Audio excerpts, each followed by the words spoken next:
Hello and welcome back to this week's Real Country File. Coming up this week we've got beef farmer Joe Seals over in Doncaster. Some of you might know him already. Got an update for him on what's going on in the industry. Another thing that's going to be hitting us hard is this stuff. Angela attends a grassland meeting on a farm, learns a little bit more about grassland. This is obviously a very well used plate meter. Basically it's a tool for measuring grass. Also, we better say hello to our sponsor. So Campy Agriculture are the sponsor this week, and they are specialising in these machines that you can probably see on the screen now. So the Vredo direct seeders. So it's got a twin disc system that puts the seed in the ground, closes it back over, so you can just direct drill into your sort of swaths of grass, whatever sort of, like whether you're going into SFI and you want to put a herbal lay in, or you just want to rejuvenate a pasture with just some grass seed.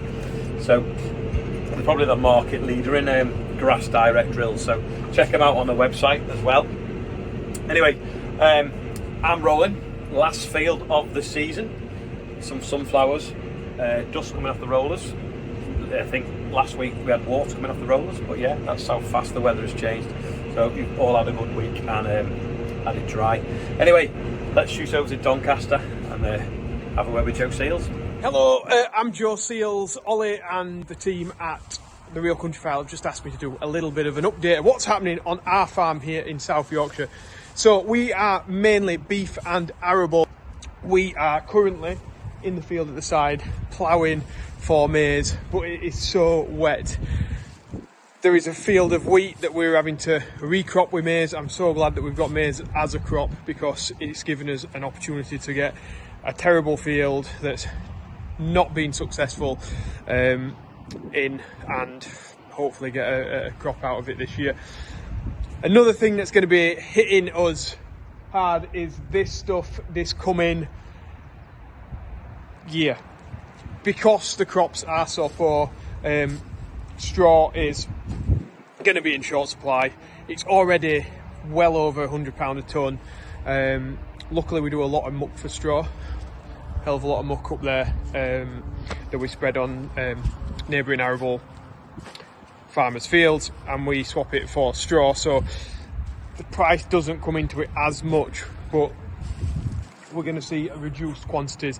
So I'm glad that we've got half a shed here still to get through and to carry a little bit forward through to next year. Got a number of cattle out to grass now, and grass growth has been pretty decent. Yeah, there's been plenty of grass about around the farm. Some of the nature reserves that we put cattle out onto, it suffered really. Just they are in wet lowland areas, and I think it's just been way too wet, and the grass growth has just not been there. But the sort of the areas that we're talking about are grazed so extensively that if there's only grass like sort of that short, then we've got enough to be going on. We do have quite a few cattle out at grass. Beef finishing is the mainstay of our business here. As you can see, we've got these guys in, and then mainly on a diet of hay, silage, maize, barley, and waste products such as Trafford Gold, or byproducts as they call them these days. Being very regenerative using those and lowering our carbon footprint. But they have been very cheap, very cheap this year. Barley at £145 a tonne, something like that it was. That has just started lifting now, which I think the arable farmers have needed it, really. So we can't grumble too much about that. Store prices are high, so the cattle that we're buying in are expensive, but it's nice to see the store producers are getting more for their cattle now, because for the past 5 years, decade, they really have been hit hard with the cost of producing store animals. So it's nice that they are actually getting a better price for them. And at the other end, in the beef processing, the customers that we sell these animals to are paying us a better price. So sort of the more that we're paying for the stores, we're getting a better price at the end, so the more we can give for the stores. So yeah, it's positive in beef at the minute. It is, and that's nice because the arable side is doom and gloom, man.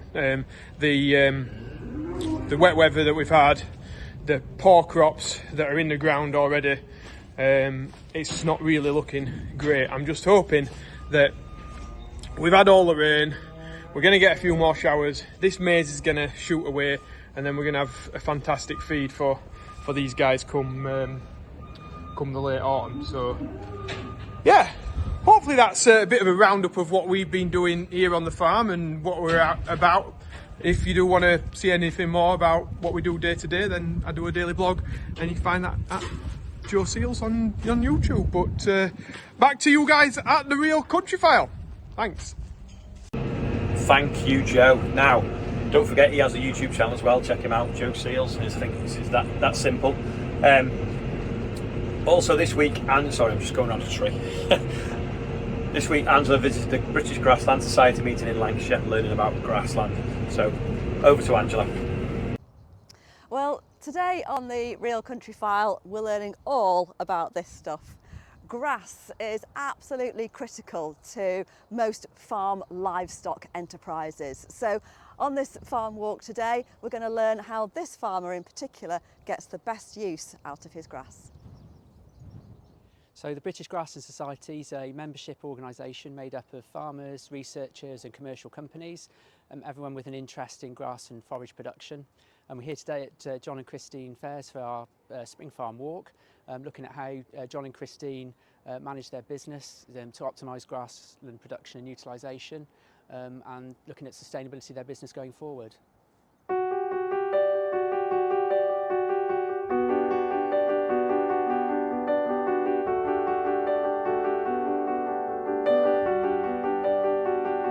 John, can you just explain, prior to the change in system, what did the grazing here at Lower House look like before that?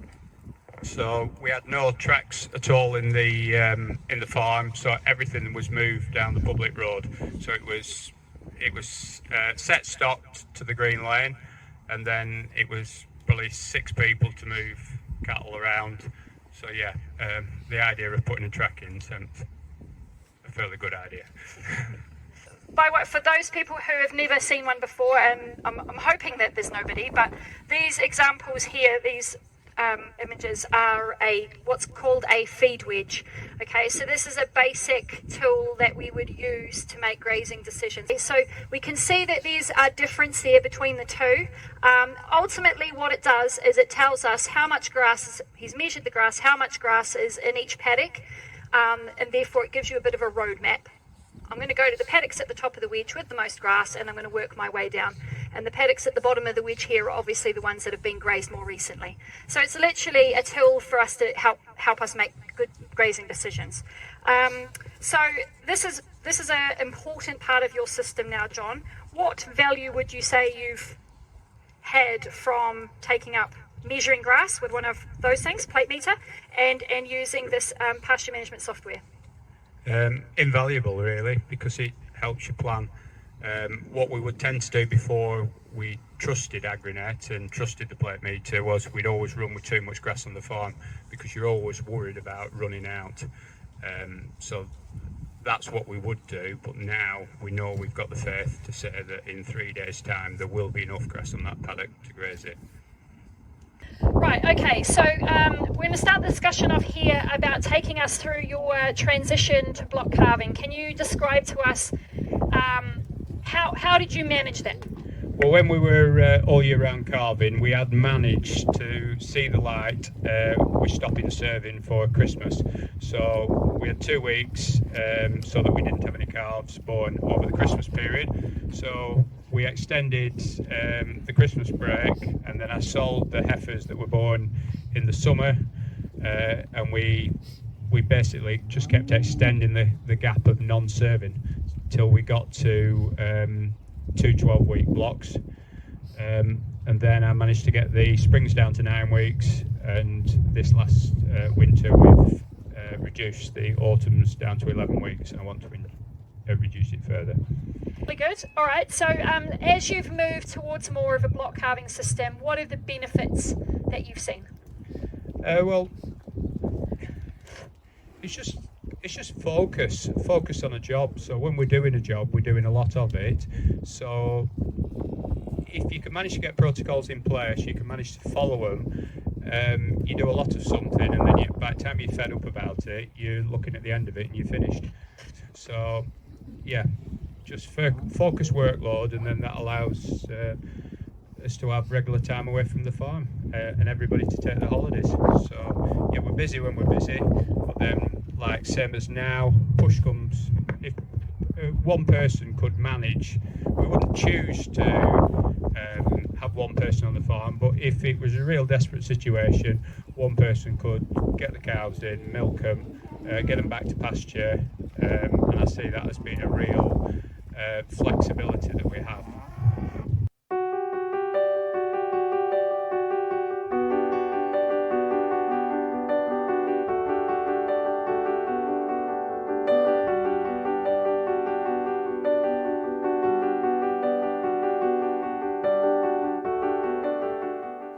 So I'm here now with Bess from LIC, and one of the tools that you use for good grassland monitoring is this plate meter here, isn't it? So can you just tell us what it actually does and how you operate it? Sure. So this is obviously a very well used plate meter. Basically, it's a tool for measuring grass. The great thing about this particular model of plate meter is it's got a formula in the background which will calculate the height of the grass and turn that into a figure of kilograms of dry matter per hectare, and you would then use that to make good grazing decisions about whether grass plant is first leaf, second leaf, third leaf. And essentially how it works is very straightforward.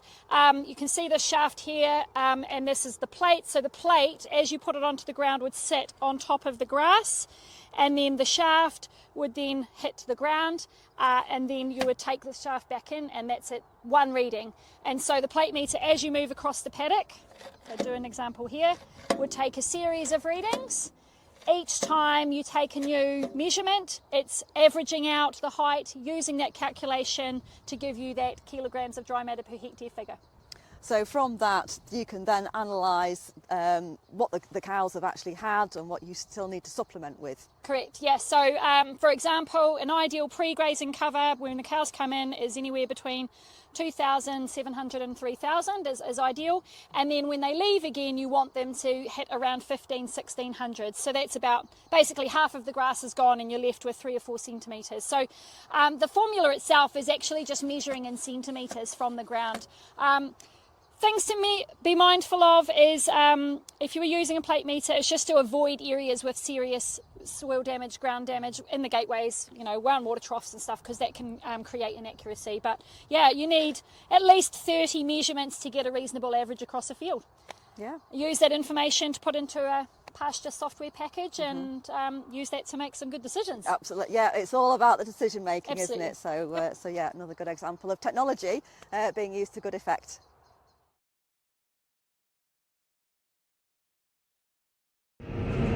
Thanks for that, Angela, and also thanks, Joe. That's probably about all for this week, and it's about all for our sowing campaign as well, if I get this field finished tonight. I hope you've enjoyed this week's episode. Let us know in the comments whether you've had it dry or whether you've had it wet, and don't forget, check out Campy Agriculture and then Vido Seeders. So thank you, Campy, for sponsoring this week's episode, and we'll see you next time.